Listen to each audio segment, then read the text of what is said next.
everybody. I'm Rich Jasper. I'm the pastor at Immaculate Conception and St. Jude Mission Church in Elkton, Maryland.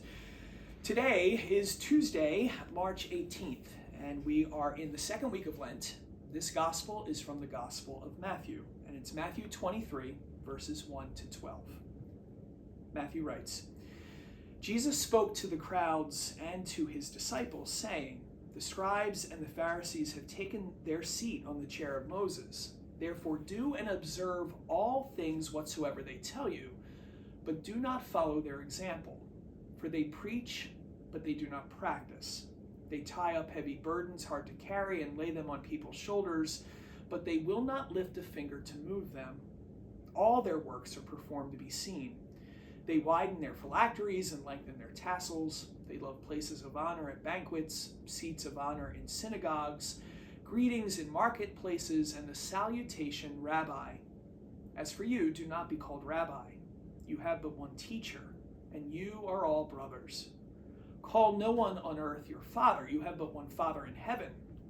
Do not be called Master. You have but one Master, the Christ. The greatest among you must be your servant. Whoever exalts himself will be humbled, but whoever humbles himself will be exalted." The key here in this gospel, and what Jesus is getting across to all of us, is the understanding that it's the humble way that is the Jesus way. And it is so hard, I think, for all of us to be humble. We want to be seen, we want to be first, we want to be honored, we want to make sure that other people recognize us.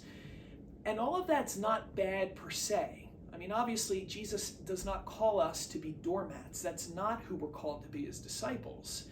But at the same time, I think we have to be careful on this journey that our ego doesn't drive our cars, that we don't make the world all about us, that we don't make everything about how I feel or are people seeing me, or what about me?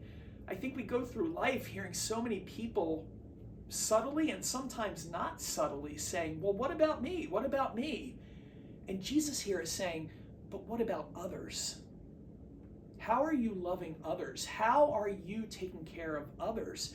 The humility piece, that whole virtue that is key to our understanding as disciples, is to make sure that it's living a life that says that Christ in me is making sure that the love from me, which is Christ's love, is taking care of others.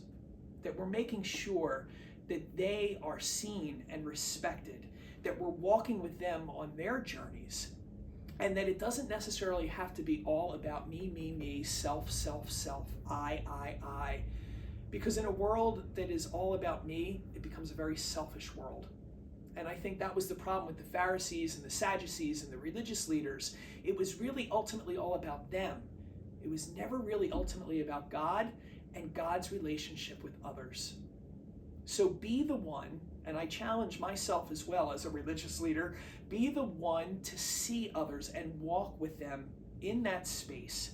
Help them find God. And in so doing, we become humble. We become the leaders that we are called to be, because we're all called to lead others to Christ. And in so doing, then we stay humble, because we know that it's Jesus who lives and loves and acts in us. God bless you.